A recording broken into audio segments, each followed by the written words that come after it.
तो लोंडो, आज हम बात करेंगे गर्मियों के पहले या गर्मियों के बाद आने वाले मौसम सर्दियों के बारे में। सर्दियों का मौसम एक ऐसा मौसम होता है जब हमारी लुल्ली हमारी औकात से भी ज्यादा छोटी हो जाती है। Hey guys, I am legend and you are watching the legend roaster. India की आधी शादियां सर्दियों में होती है क्योंकि शरीर के इस कपकपाहट को बिस्तर की कपकपाहट में बदलने का ये एक सुनहरा मौका होता है जिसे प्राचीन भाषा में शादी कहा जाता है।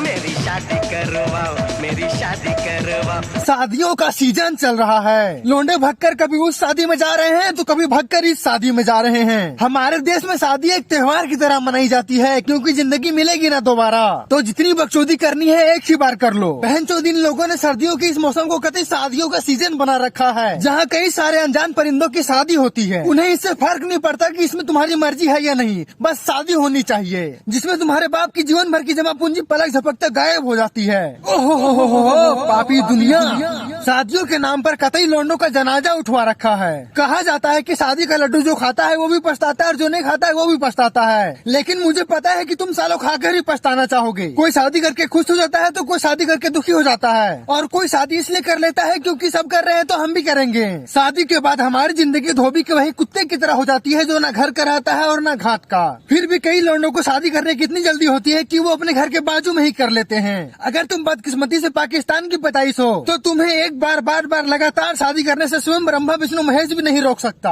अब हम बात करने वाले हैं बाराती के बारे में। तेरे द्वारे पे आई बारात। फाइनली अब वो समय आ जाता है जब गधा घोड़े की सवारी करता है, लेकिन इसमें घोड़े को बिल्कुल भी मजा नहीं आता और तब दूल्हा अपनी औकात में आ जाता है। बाराती शादी का वो अहम हिस्सा होता है जिसके बिना शादी नहीं लगता। लेकिन इसमें थोड़ा गहरा सोच विचार करने के बाद तुम्हें पता चलेगा कि ये अगर साले ना ही होते तो अच्छा होता, क्योंकि ये साले कभी कभी ऐसे चुतियापे कर देते हैं जिसके बारे में तुमने कभी सोचा नहीं होगा। हर बारात में दूल्हे का एक भोसड़ी वाला चाचा होता है जो साला चाचा कम और चुतिया ज्यादा लगता है, और ये भोसड़ी वाला चाचा जब तक 7 रंग के पटाखे फोड़कर आसमान में इंद्रधनुष बनता ना देख ले तब तक बारात घर से निकलने नहीं देता। कहने को तो ये बाराती होते हैं, लेकिन जब तक दूल्हे का भाई इन लोगों को आरस का क्वार्टर नहीं दे देता तब तक ये बाराती कम और बकचोद ज्यादा लगते हैं। और जैसे ही इन लोगों के हाथ में आरस का क्वार्टर आता है तब ये बाराती से ऐसे ऐसे जानवर बन जाते हैं जो कतई नाकाबिले बर्दाश्त होता है। जब इन चुतियों के शरीर में 2 बोतल वोडका का संचालन होता है तब इन लोगों के जानवर बाहर आता है और हमें ऐसे ऐसे नृत्य कलाओं को देखने का सौभाग्य प्राप्त होता है जिससे तुम्हारे मन को तृप्ति और मेरी आत्मा को मुक्ति मिलेगी।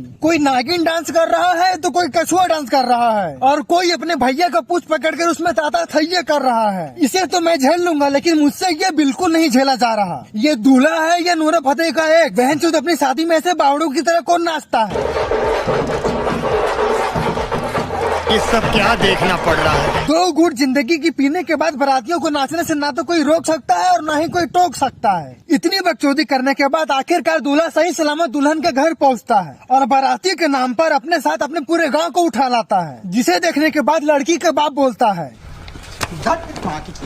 यहाँ से बारात 2 हिस्सों में बट जाती है। पहली जो सीधा लंगर में जाते हैं जहाँ फ्री की दावत चल रही है, और फिर ना तो कोई उन्हें खाने से अलग कर पाएगा और ना ही खाने को कोई उनसे। चाहे दुल्हन भागी क्यों न जाए लेकिन ये खाते रहेंगे, चाहे दुल्हा मर ही क्यों न जाए लेकिन ये खाते रहेंगे, चाहे पूरी बारात को कोई पीट कर ही क्यों न चला जाए लेकिन ये फिर भी खाते रहेंगे। अब हम आते हैं वरमाला में।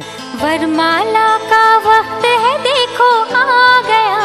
अब यहाँ चालू होगी तुम्हारी खासम खास दोस्तों की बकचोदी। ये साले इस हद तक जाहिल होते हैं कि ये ना तो कुछ करने के पहले सोचेंगे और ना ही कुछ करने के बाद, और ये तब तक चुतियापे वाले बकचोदी करते रहेंगे जब तक तुम इसे 2-3 चाटे ना लगा दो। लेकिन ये फिर भी नहीं मानने वाले। ये साले इतने कमीने होते हैं कि कोई तो दुल्हन को उठा लेता है और कोई उसकी बहन को ही उठा लेता है, और कोई तो इतने मादरचोद होते हैं कि गिफ्ट के नाम पर दुल्हन को बेलन और दूल्हे को कॉन्डम थमा देते हैं। इतनी गांडरा करने के बाद शादी हो जाती है और दुल्हन दूल्हे को देखकर कतई खो हो जाती है। धूप निकल आता है और शरीर की कपकपाहट पसीने में बदल जाती है। काफी मशक्कत करने के बाद आखिरकार फाइनली वो घड़ी आती है जब होती है दुल्हन की विदाई, जिसमें दुल्हन के साथ साथ उसका पूरा खानदान रोता है और दूल्हे वाले बोलते हैं बहनचोद कब खत्म होगी ये बकचोदी, मुझे घर जाना है। रुको तुम्हें ऐसे नहीं जाना, पहले तुम सब्सक्राइब करो। तो आज के लिए बस। अगर तुम लोगों को ये वीडियो पसंद आई तो वीडियो को लाइक करो, अपने दोस्तों और दुश्मनों के साथ शेयर करो, साथ ही कमेंट करके बताओ कि तुम लोगों को ये वीडियो कैसी लगी।